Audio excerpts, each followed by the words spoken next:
To begin with direct and inverse variation, let's look in your textbook or your e-text at page 154. And I'm going to look at a couple of examples here and then we'll move on to the learning guide after that. But if we look at number 2, 2 says y varies directly as x. Y is 45 when x is 5. Find y when x is 13. So we're going to come up with our equation and our constant of variation, which is the k, first, and then we'll answer the question. Okay, so we'll use, because it's y varies directly as x, we use the constant k times x.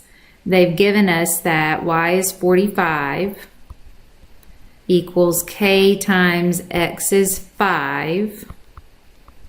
So to get k by itself, I'm going to divide both sides by 5. And I would get that k is equal to 9. So that's my constant of variation. So now I'm going to go back and in place of the k, I'm going to replace that with 9. So y equals 9 times x. Now let's answer the question.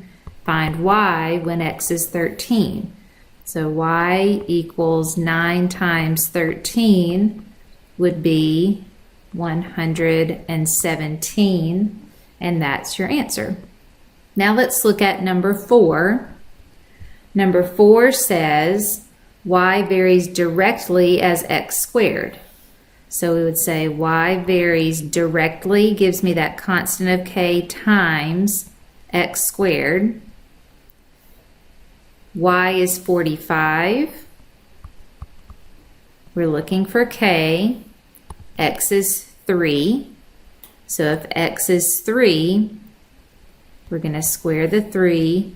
So 45 is equal to 9 times k. Divide both sides by 9.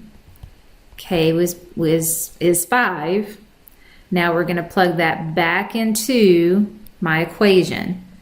So y equals 5 times x squared, and then answer the question. Find y when x is 10. So we want to find y when x is 10. That would be 10 squared. Now do your arithmetic correctly in the order of operations. First I use exponents. Or evaluate exponents. 10 squared is 100 times 5 is 500. So y is equal to 500 when x is equal to 10. Now let's move on to a problem where we look at inverse variation. Let's look at number 6. So 6 says y varies inversely, which I know will be y equals k over x. Y is equal to 6 when x is equal to 3. Let's multiply both sides by 3. And we get 18 is equal to k. Plug it back in. Y equals 18 over x. And number 6, the question says find y when x is 9. Y equals 18 over 9, which is equal to 2. Now let's look at one where we have both inverse and let's look at number 10. Number 10 gives me direct and inverse variation. 10 says y varies directly as x and inversely as z. So you've got the k over z part, which is the inversely, and k times x, which is the direct. And then notice some of them say the square of z. This one is just z. Okay, let's plug in y is 20. We're looking for k. X is 5. Z is 100. So 20 equals 5k over 100. I'm going to multiply both sides by 100. That would give me 2,000 equals 5k. Divide both sides by 5.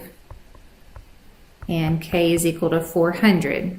So now we're going to put that back into your equation. Y equals 400x over z. And number 10 says, find y when x is 8 and z is 16. So that would be y equals 3,200 over 16. So y is 200. Okay. And now let's look also, there's an application problem number 20. I don't have it written out here, but I'm going to read it to you out of the textbook. The distance that a spring will stretch varies directly. So I'll say distance the spring will stretch varies directly as the force applied to that spring. So usually we have y varies directly with x. So we're going to keep that going where y represents the distance of the spring, x represents the force. Okay, so we've got also given in the problem a force of 12 pounds is needed to stretch a spring 9 inches. So we'll say the distance is 9 inches.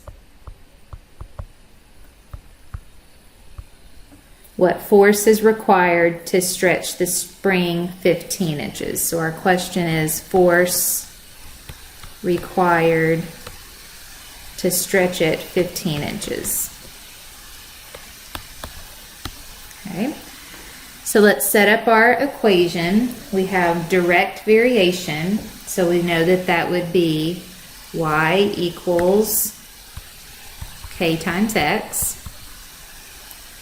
We found out that our y is the distance of the spring, so we said that that was 9 inches equals k times it directly with the force, so our force is 12 pounds. Divide both sides by 12, and we get 0.75 is equal to k. So remember that we plug that back in. We'll have y equals 0.75 times times x. Now we're given what force is required to stretch the spring 15 inches. So 15 inches was the distance, which is y. So they're giving us the distance, we're finding the force, which was x. So y is 15 equals 0.75, we're looking for the force. Divide both sides by 0.75, and we'll have 20 is equal to x. And x was force in pounds. So we have 20 pounds.